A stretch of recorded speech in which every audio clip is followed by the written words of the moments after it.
এইটা যদি আমরা এখন হোমিওপ্যাথির দৃষ্টিকোণ থেকে, আমরা তো শিখতে আসছি হোমিওপ্যাথি, তাই না? এখন এই সংজ্ঞাটা যদি আপনাদের শেখায় তাহলে কি হইতে পারে?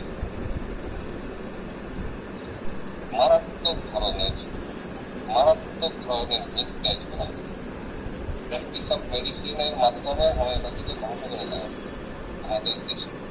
আজকে যে দেখেন না, আমরা যে আপনার কথা বলি হোমিওপ্যাথি নিয়ে, ঠিক আছে, যে চারিদিক স্লোগান তাদের চলতেছে না, পিছনের কারিগর হচ্ছে এই প্র্যাকটিস অফ মেডিসিন বইটা। এটা কিভাবে আমি আপনাদের বুঝাই দিচ্ছি।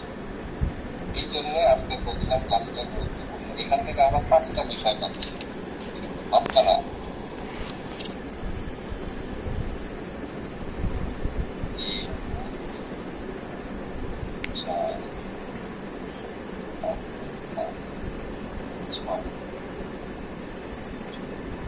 আমরা 6টা বিষয় এখান থেকে ফাইন্ড আউট করছি। একটা হচ্ছে রোগের সংজ্ঞা।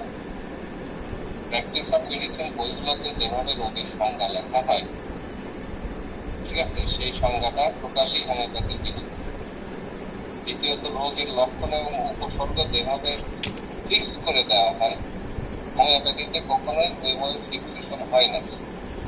3 নম্বর হচ্ছে রোগের কারণ হিসাবে যেভাবে ব্যাখ্যা করা হয়, এইটা হচ্ছে রোগের কারণ, ওইটা রোগের কারণ, সেটাও হোমিওপ্যাথির সাথে যায় না। এগুলো যখন আপনারা বই পড়াবো তখন বুঝবেন, ঠিক আছে?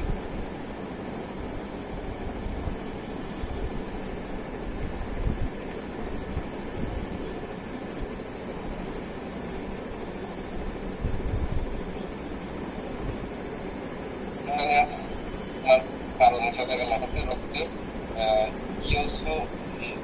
ইওসিনোফিন বৃদ্ধি পাইলে, ঠিক আছে,